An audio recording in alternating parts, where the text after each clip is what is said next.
So I've unlocked television, and yet those recordings are from weeks ago. So you'll hear things from the past a little bit, mixed in with things that I'm beginning to organize the writing. So you might hear my voice be a little bit different. You might hear things that were from a while ago, and maybe it's hard to compare, contrast, and that's the problem, because I'm not in the moment anymore. I'm trying to organize it, so I'll let those things go by the wayside. It's okay if it's confusing, because quite frankly, it's the people that are curious and want to know for reasons of pursuit of education and helping others. No, because of the words of the bestest people who told me. So I would say, does this stuff make sense? I mean, I'm just kind of getting it out. I'm not sure what I'm doing, but it was in this frenzied, constant, I mean, you could not help but notice something is off. And that's when you take advantage, or when you say, wow, I really want to protect this person. And that brings me back to this bachelorette party where this woman was being ditched repeatedly. And she was the woman they were making fun of. They were making fun of because she had to live in her car for a while. She had some bad times because of a health issue.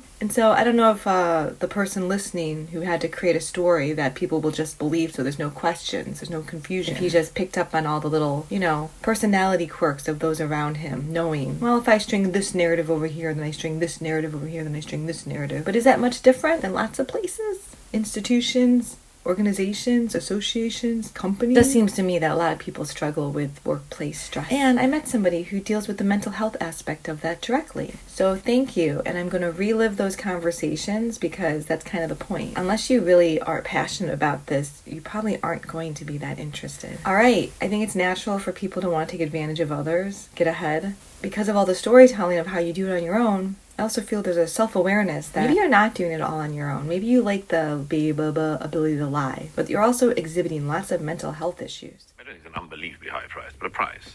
Because you might assume they're telling the truth, especially if it is something that you believe in. I think it shows why the bravery conversation or standing up for something that you believe in is something that is a price. At least then, if someone is prepared to stand up for whatever their beliefs are, that you can assume they're telling the truth, especially if they pay a high price for it. It's one of the reasons why I have a good amount of faith that Sam believes the things that he says. Yeah. Well, why would he not? He pays an unbelievably high price to continue to flip-flop from one tribe to another tribe to another tribe. I don't think it's an unbelievably high price, but a price. I disagree. They have every benefit in the world to flip-flop because no one's going to question them, and they don't have to answer questions of contradictions. I know that a contradiction is my PTSD trigger. In addition to just lying to my face, that's the principal and other people. But also lying on an incident report by not submitting it, trying to make the incident seem less severe. So that was pretty obvious by the delay. So what were the excuses used by the delay? Oh, it's really hard. We have no resources nor people. But I don't think that's correct. In fact, I want to open up a document that I'm going to share. I'm doing it right now. Nope, don't do it. Just do a note. It's faster. Okay, actually, it's not faster. Come on, drive, new document, or just any document. New document. I found Janet Prow. Untitled document. Questions about Janet Prow. Questions and contradictions of Janet Prow. So as I'm listening to this now, the delay. First, delay getting the expert there. Have them also lie about reading incident reports. I left them in the car.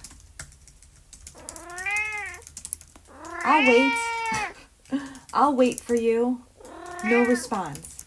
That was this woman called Maureen Campoverde and Janet Prow. The principal said we were written up by her. I wanted to see that paperwork as well. We were written up? For what? He just stared at me. Okay. Finally, I'm connecting the verbal with the tactile audio verbal, which is writing. Tactile audio visual, which to me is writing, which is books. That's why the intensity of books. I felt like I was being transported. I mean, yes, but literally. That's why when I traveled, I connected them to the books. It on a post-it note in some cases, or on a postcard.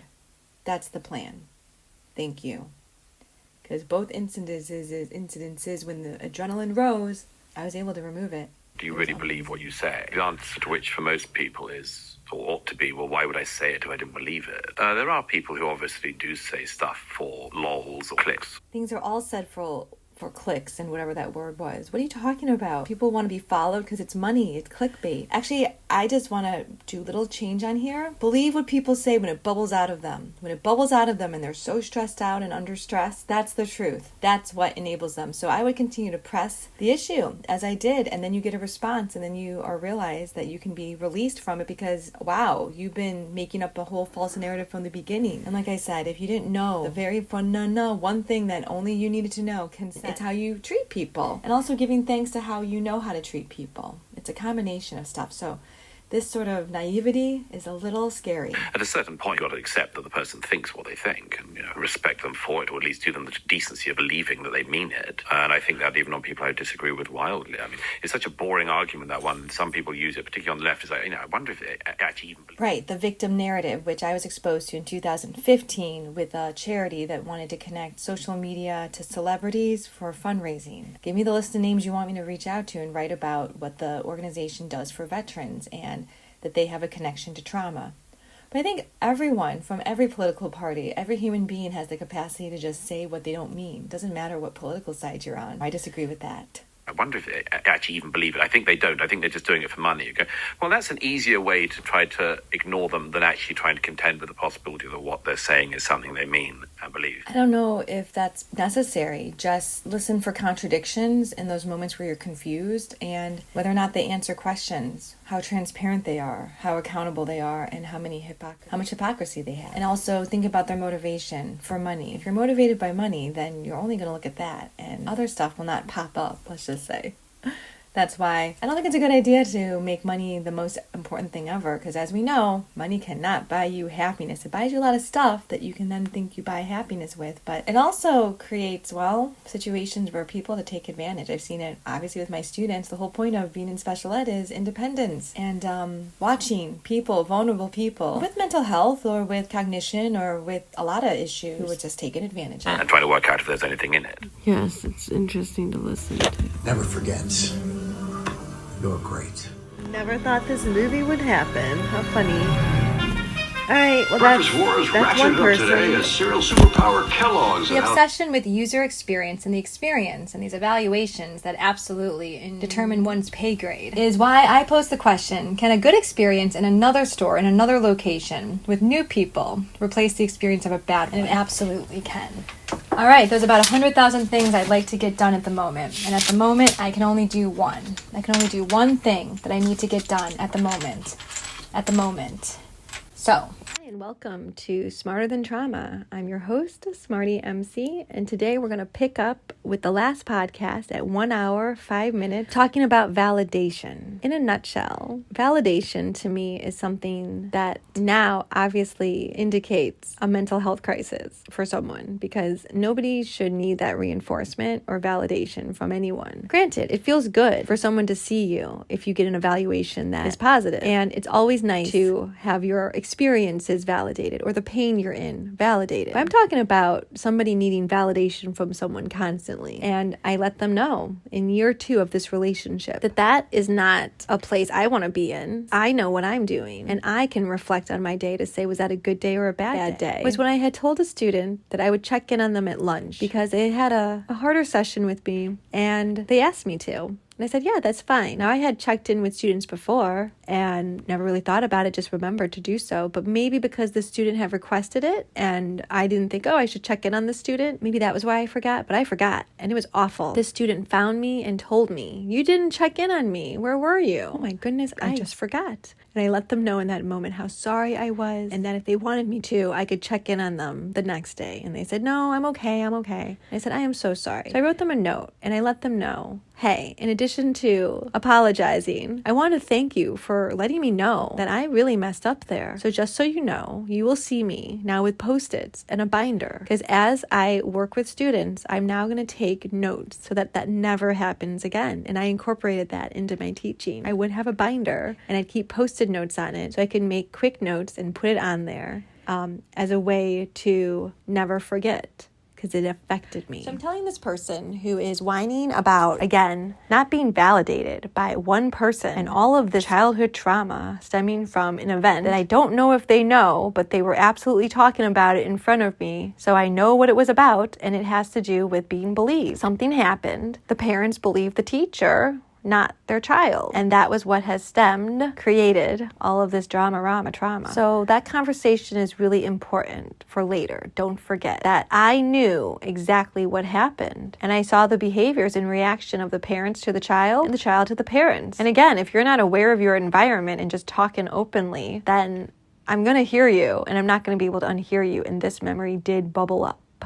It probably lasted a minute to 2 minutes. It probably only got elevated for 30 seconds or less, but that memory is absolutely on replay. Not bits and pieces, but verbatim, word for word. And there's a reason why that is. I'll explain later, and don't forget, this will be necessary for the future time when I talk about sessions and why sessions is part of lessons, sessions, and confessions. It's all because of the first session and the last session of psychotherapy. Dave Michalowski, Michalowski, his choice for therapist, and he chose him because he was a mixologist. The second therapist that this person had to go to was one I picked, who was specializing in childhood trauma and parenting issues created from your childhood or having issues with parenting, like as a parent. So he was very specific, and I thought, oh, that's perfect. This is the person you need to talk to, not this other bartender. Absolutely emboldened this person to do what he did, because the contradiction from the first day to the last day is so interesting,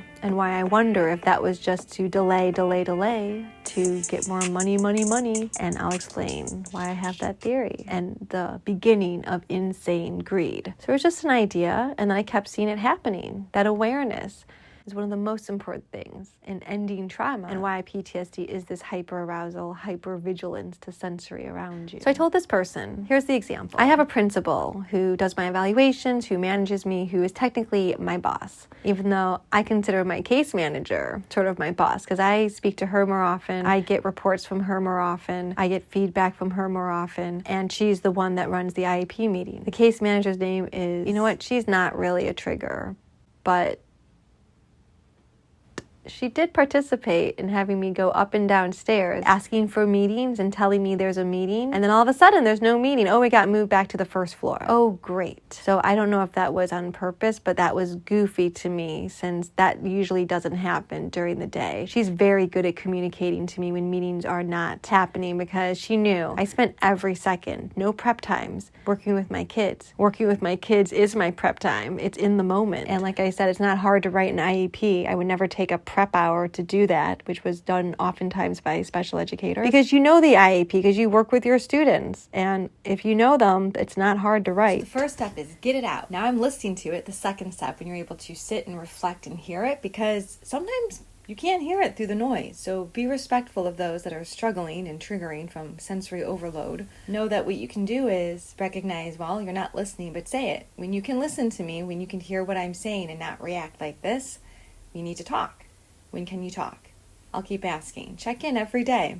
And that's the difficulty. With my students, it's everyday check-ins, multiple times a day. And I completely lost that, got that taken away from me with the mobile physical activity, basically instantly. Now, I was still working really hard and using that adrenaline to show up at work. And that's why the question was, well, wait a minute, why was I focused on this? If you know the prep time. Because I would see a woman do this IEP, and she would take her prep time. It would take her forever. She said she needs a couple hours to do it. So before the meeting, she would be given a prep time. But it also goes back to somebody who told me, who said to me, oh yeah, I work slower on purpose. At the same time saying, I better show up to work, otherwise I'm going to get fired. And then all this anxiety connected to this military thing. All right, let's just stop there. I need to start writing this. So fade this out and start that clickety-clack. That's a memory on replay. We caught one. We caught another one. This one is severe. This one needs to go away. I said, my principal technically is my boss, so I have to, listen to him and respect him and understand that what he says does go. But for validating me day by day is yourself, because you know what you do. You know what you're doing, right? So why do you need anyone else's validation? To me, that's just putting on a fake front. But this person was working with somebody who also needed validation, that she was a good mom. And that's based on a memory retold to me over and over in that moment when that emotion rises up and she's getting off on it, because I've heard this how many times? And that's why she's looking for that sympathy. Oh, well, that doesn't mean anything. And I told her one time after she told this story, because I refused to repeat myself like her, well, I really apologize that those parents thought you were a bad mom in the store because your child was so much taller. They assumed he was 7 or 8, not a 2 or 3-year-old. But also, why is this something that is still bothering you? Have you noticed that this person is pretty independent and by all accounts successful, right? Happy, in a good relationship? relationship, has a cat, has a car. These are all the things that indicate to you that this person got through this trauma that you seem to be reliving, and that's special education. Caught another one. I don't want my whole life to be about disability, and I don't want to take care of a disabled wife. Take care of me. How are you doing that? Is it because of the insurance? Because you pay a little bit more because I'm on your insurance now, and that's why the questions of, what is she going to do about the baby? Benefits. What is she going to do about a job? Right. Because that was making fun of that girl who was living in her car. And then I meet this girl, and she's like the most amazing person ever, because she says words I didn't know you could say at a bachelorette party. And then when she was being ditched, I got a phone call the next day. So clearly there was a conversation. I went home pretty early, but that was because of my chronic pain. I just wanted to make it out to a certain time. So when I got the phone call the next day, this one's on verbatim replay. All right, let's start writing that one now again. Again, what is this person harping on about, and why am I going through a list of things that shows, oh, he was special ed, so you're stuck on special ed, so this special ed thing, which... Now, I'm a special education teacher, and there were some signs that I thought were from God telling me to stay with this person and to continuously work with them, because of the fact I had a similar experience with somebody who needed validation. And I had witnessed that over and over as a child and a teenager. And basically, I thought on some level that I was going to help that person get through this by literally being supportive but firm, that I am not going to be the one to address this. You have to. And when you're ready to do so, I can support you, but, that's how it works. I can't give you advice. You have to seek a professional. But I can tell you that this is the behavior that I would not put up with from anyone. All right? Because family is the place you can go to say, hey, I don't like that. Or, hey, the thing you said the other day was kind of hurtful. Can I talk to you about it? Because that's what family is. The safe place to try out these social graces. All right. Well, I just wanted to focus in on one thing I said in that podcast, which will happen from time to time. And these are the seeds I'm planting to help me literally recover from trauma. So I'm super thankful for the internet, for existing, and yet I think it has a greater purpose. What if we use internet to help the police solve crimes and to collect that evidence for domestic violence, so that the legal and law system is more on the side of survivors than not? Because it's a very emotional place. It's a place that has a lot of history and reverence in a way. So it's a space that people dress up in. It's a space that represents the law and what we believe in this country, because what we believe in is written down on paper in books to be referred to.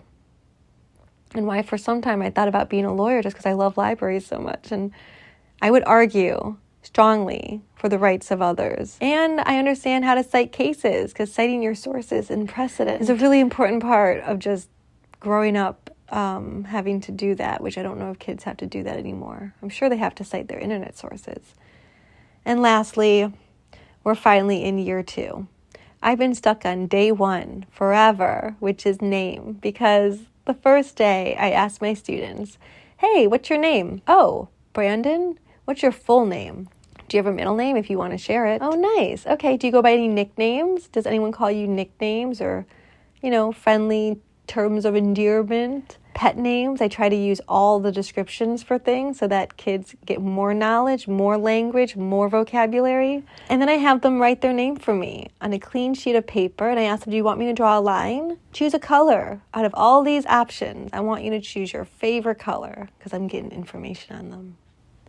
Lastly, as you exit the room, I want you to know that this is your space, and that when you put your name on your attitude chart, that you can come in here whenever you want. All I ask, if I'm not here, is just leave a note for me so that I know you were here. That way I can follow up with you. Or if you're just saying hi, then that's great. I'll probably leave you a note sometime saying hi back. These are the relationships and rapport. This is the rapport and the relationship tricks and strategies in my toolkit that I absolutely use, because the one thing I need my students to do is trust me that what I'm going to have them do is going to be horribly hard, is going to feel like not fair, that they're getting more work than others, is going to seem like everyone knows I'm different because I leave the classroom and have to spend time with you, and then you walk me back, or I go back and I'm missing something. So the faster I can get them to really understand that this is an additional space for them to occupy, and that anyone coming to my space is going to have really good treatment, is the first trick in making the stigma of special education not a thing, but to really mean you are special. You're special. You are better than these other kids, quite frankly, because I get to work with you, which means you're going to have so much more experiences in tackling hurdles, in feeling frustrated, in recognizing difference in others. It's going to happen to you. You're just a little too young to know it yet. So day one is tell me your name and write me your name. I want to know how much effort and energy has been put in to this kid's name. If they know the origin, if their name comes from someplace, if it's a family name. I want to know. I want to know. I want to know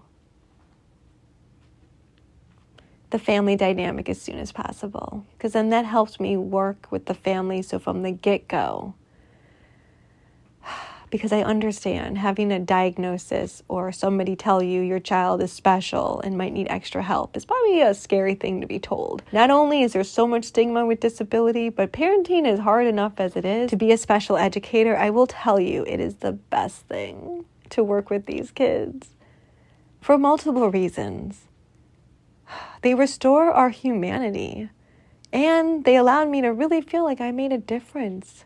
Not just once, not just twice, but hundreds of times throughout the day. And they are the only environment I think I can be in, because they do not lie. They do not manipulate. They are honest in their emotions and how they feel. And if I can get them to identify as readers, learners, and advocates for themselves, which is a big word. I wouldn't call it advocacy then, but I did say this is my self-advocacy class, social group. The thing I taught them was to tell their teachers to teach me, and to raise their hand and to tell on your teachers if they don't call on you. That happened multiple times where I was told I raised my hand and I wasn't called on. And I said, okay, well, let me check on that. And I said, hey, I just wanted you to know we talked about this ahead of time. If this child raises their hand, you're going to call on them. Or if we have a question that this child knows and wants to share, I'm going to give you a little heads up. Hey, make sure you call on him for question 4, because we've been practicing it. That's part of the social emotional learning bit. And sometimes the teachers would say, oh, yeah, I forgot. Or say, oh, yeah. But they would never say to me, that student didn't raise their hand. They knew. They always knew. And why a little of a refresher never hurts.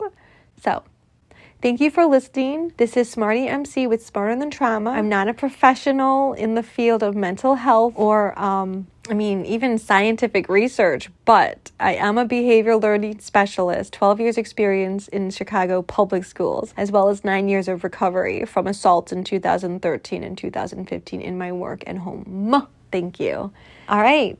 We are planting the seed to write about validation, because if there's something the world needs, is to make sure that they reflect more and hold themselves to account, not relying on some gold star on your forehead or some sort of good job, well done from someone. But I do see that that is the reason why authoritative systems of government are appealing to some, because they need that reinforcement. They need to feel good about having qualities that maybe aren't great, so they need to be told what to do. I don't know, but I just know I had to remove the words good and bad from my vernacular and turn it to the best and the worst, because of words being used at work and at school.